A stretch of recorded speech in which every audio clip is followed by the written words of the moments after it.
very first time in my life और मैं बहुत ज़्यादा excited हूँ. At the same time, I'm very nervous. গত বছর ঢালিউড জুড়ে যেন বয়ে যায় উড়াধুরা ঝড়। প্রেক্ষাগৃহগুলো মুখরিত হয়ে ওঠে দুষ্টু কোকিলের ডাকে। বলা বাহুল্য, সে বছরের সবচেয়ে আলোচিত সিনেমা ছিল রায়হান রাফি পরিচালিত মেগাস্টার শাকিব খানের ছবি তুফান।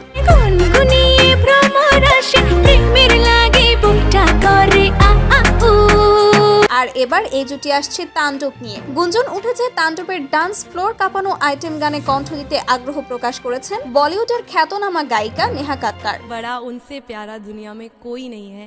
So this song is dedicated to specially my mother, mummy, ये आपके. সাম্প্রতিক এক সাক্ষাৎকারে নেহা কাক্কার জানান, তিনি শাকিব খানের তাণ্ডব সিনেমার জন্য একটি আইটেম গান গাইতে চান। তিনি বলেন, বাংলাদেশের সিনেমা ও গান জগতের প্রতি আমার সব সময়ই গভীর আগ্রহ আছে।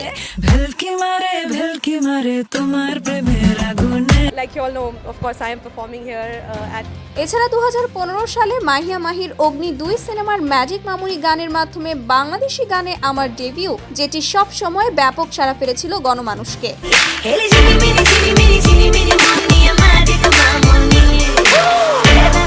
আর এত বছর পর তাণ্ডবের আইটেম গানের গান দিয়ে আবারও বাংলাদেশি গানে আমার কামব্যাক হতে যাচ্ছে। তাছাড়া শাকিব খানের মতো মেগাস্টারের সঙ্গে কাজ করলে সত্যিই বিশেষ হবে। রায়হান রাফির পরিচালনায় এবং শাকিব খানের অভিনয়ে তাণ্ডব নিশ্চয়ই দারুণ একটি প্রজেক্ট হবে বলে জানান এই গায়িকা।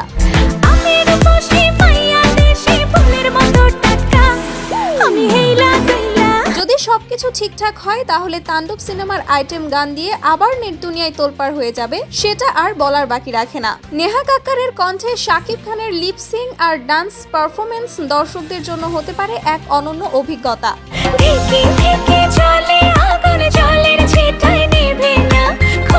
সো গাইস, তাণ্ডবের নেহা কাক্কারের আইটেম গান নিয়ে আপনার কি মতামত অবশ্যই কমেন্ট করে জানাবেন। আর এরকমই সব আপডেট পেতে আমাদের চ্যানেলটি সাবস্ক্রাইব করে রাখবেন। ধন্যবাদ।